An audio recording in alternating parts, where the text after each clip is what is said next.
The definition of inequality is very formal sounding. It says that for any real numbers a and b, a is greater than b if and only if there exists a positive number c such that if you add it to b, it equals a. Okay, so that's the technical definition, but an inequality just means you're not equal. One number is going to be bigger than the other, right? Okay. And then we have, just as we have the properties of equality and congruence, we also have properties for inequality. So I'm going to write those down for you. Okay. Comparison property. You're either less than one's less than the other, you're equal, or one's greater than the other. Comparing. Okay. Transitive property of inequality, you have one version for less than and one version for greater than. We have that if A is less than B and B is less than C, then A is less than C. And we still have that B and B in the middle. That'll let us know it's transitive.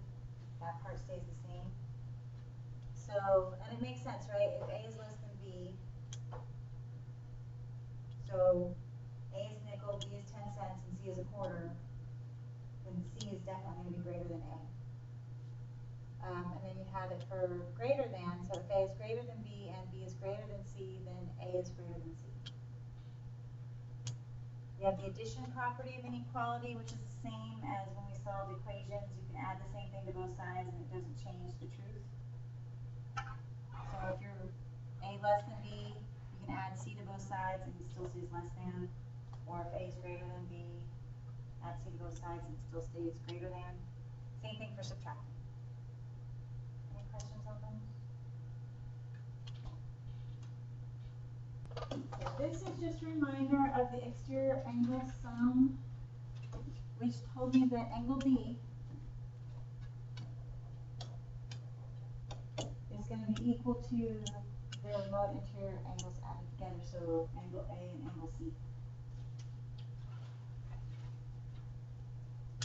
But that was numbered poorly, wasn't it? Okay, well.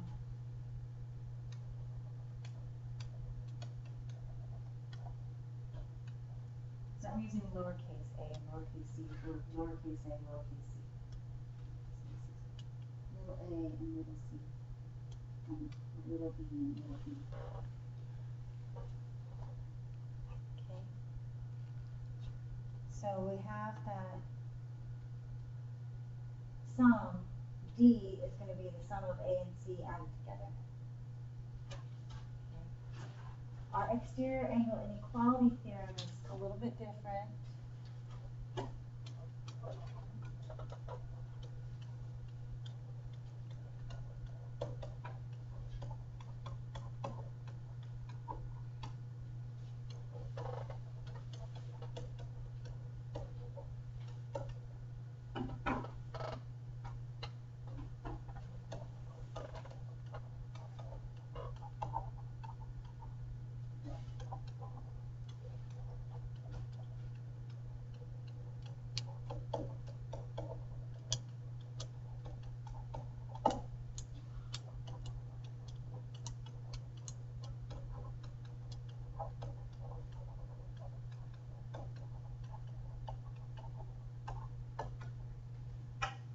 So if I look at this, little d is going to be equal to A plus C.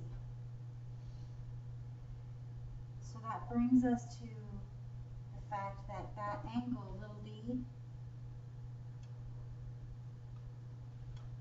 has to be bigger than either A or C individually. Because if it's the sum of the two, it has to be bigger than the two parts. Like the whole is bigger than the parts idea. So angle D is going to be greater than angle A and angle C.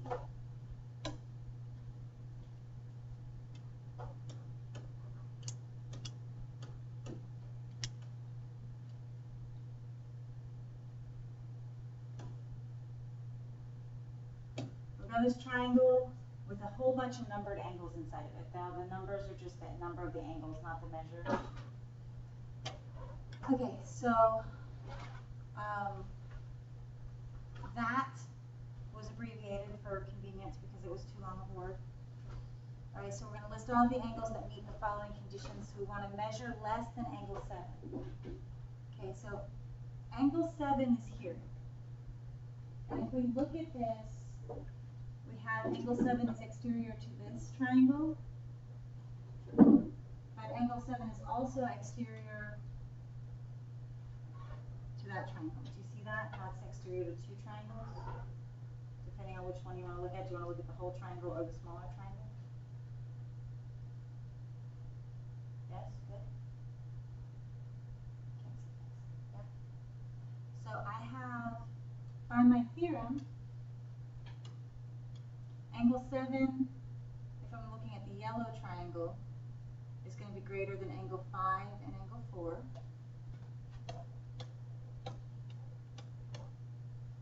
And then if I'm looking at the larger triangle, the green triangle, angles 1 and angle 2 and 4 put together. You see that? It has to be 2 and 4 put together.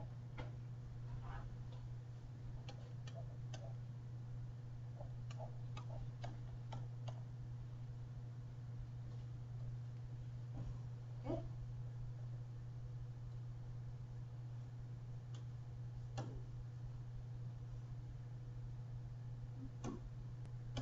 So if we look at angle 6 and we want greater than angle 6, angle 6 is an angle that's remote to angle 8. If we're looking in the green, the big green triangle. And then if we look in the small yellow triangle, we don't actually have an exterior angle for that. Oh wait, yeah we do. Angle 3 is an exterior angle. Do you see how it continues? This side. So angle 3 would be exterior for 6 and 4. So angle 3 would also be greater than angle 6.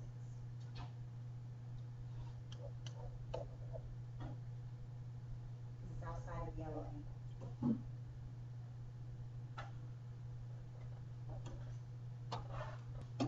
So we want to look at, we have our big yellow triangle.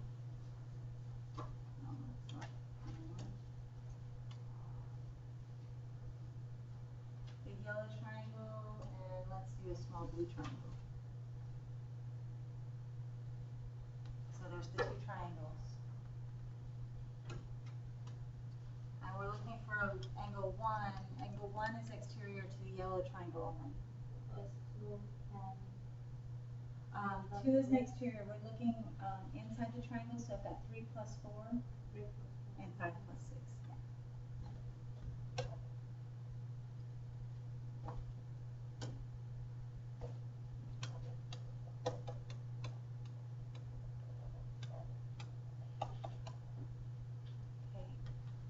Okay. Greater than angle 8.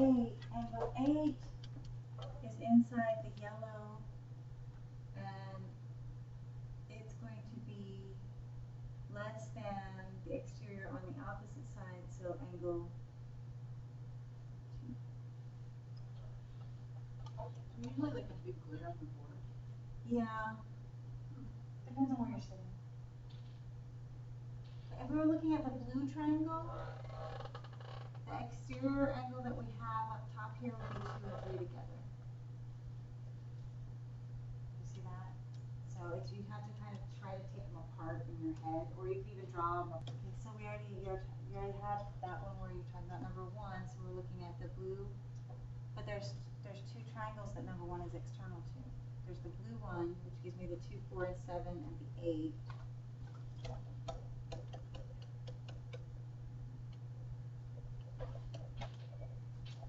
But then you also have the yellow one, which is just 2 and 3. So you have both, the big blue and then the small yellow that it's attached to.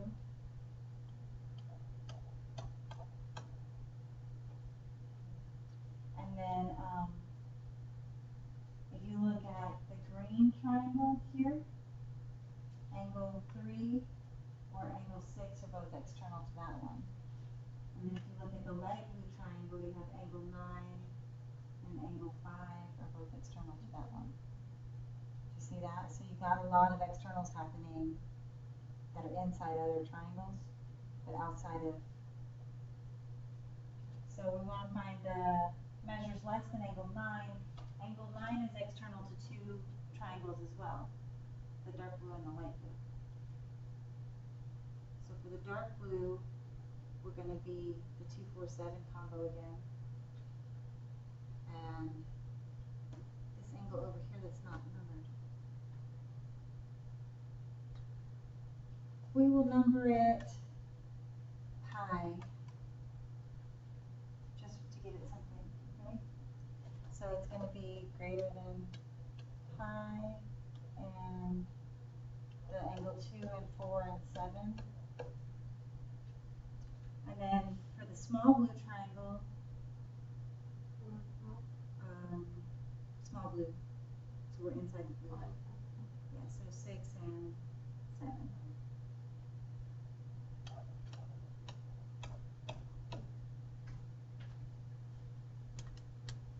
Okay, greater than 5. Greater than 5. 5 is your remote interior angle inside the green. So we need external angles on the opposite side of the triangle from here. There's only one.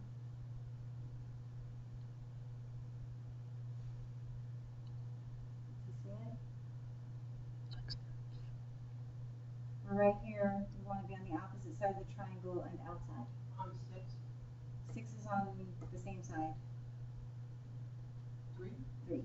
Yeah. So 3 is going to be greater than 5. Because that's the exterior angle to that green triangle. So, do you see it? Moment? 6 would be greater.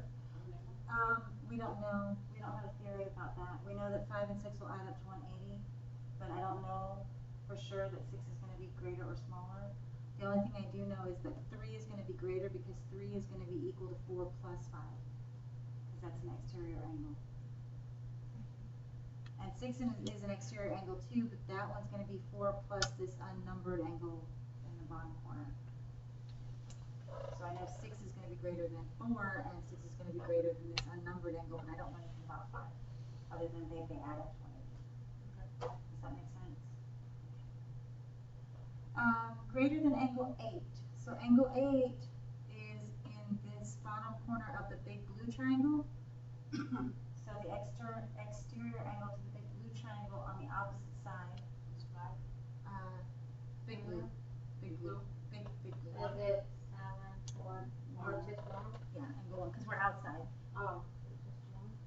Yeah, angle 1 for the big blue triangle, and then for the small blue triangles, you set it 5.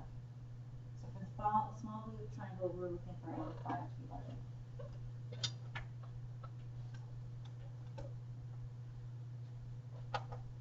And I don't know if it helps or not, but like for me, it helped to take highlighters or something and actually do kind of what I did just here to keep in mind the different triangle sets that I had to look at. There may be another method that works better for you, but you can find it, I'm sure.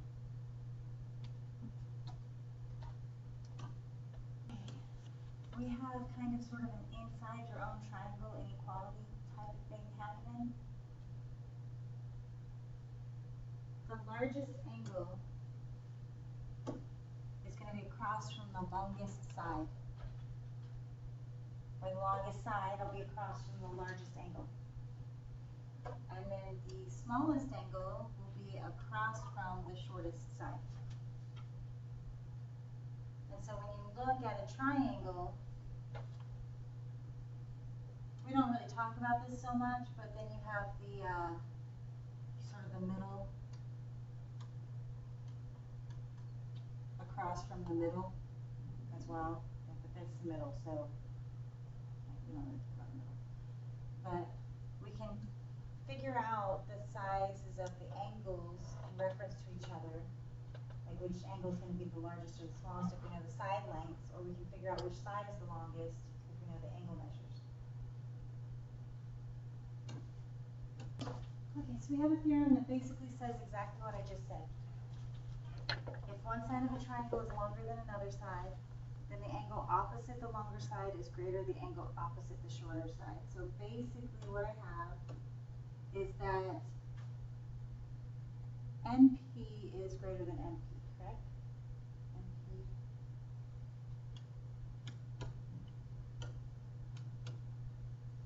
8's bigger than 6. So that means angle M is going to be greater than angle N.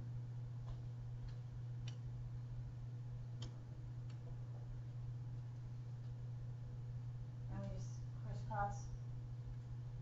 8 goes to M, 6 goes to N. 6 is smaller, so N is smaller. 8 is larger, so N is larger.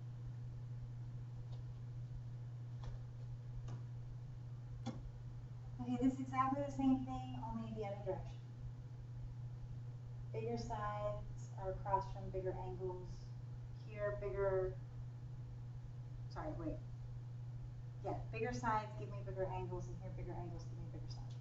So we go the opposite direction. So if P is greater than M, angle M, right? So 110 is bigger than 45. So that means MN is going to be greater than PN, or MP. So this way.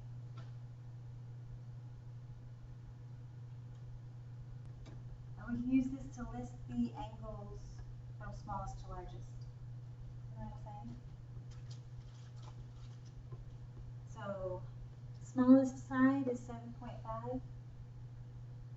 That's across from Q. And then next is 8.8, which is across from P. And so that leaves us 9.1 across from R. You guys want to try that one?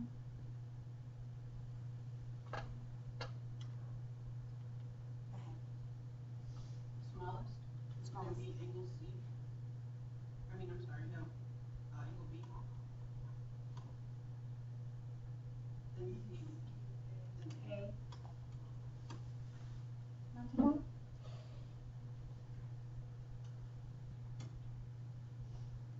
We're going to list the sides from shortest to longest, and I have 2 of the angles. I need to find the third angle first. You subtract 180. Yep. So 180 minus 45 and 56. So 40 and 50 is 90. 5 and 6 is 101. Yeah, 101. So 79. 79. So largest side, or smallest side. The smallest size will be F to H. And then H.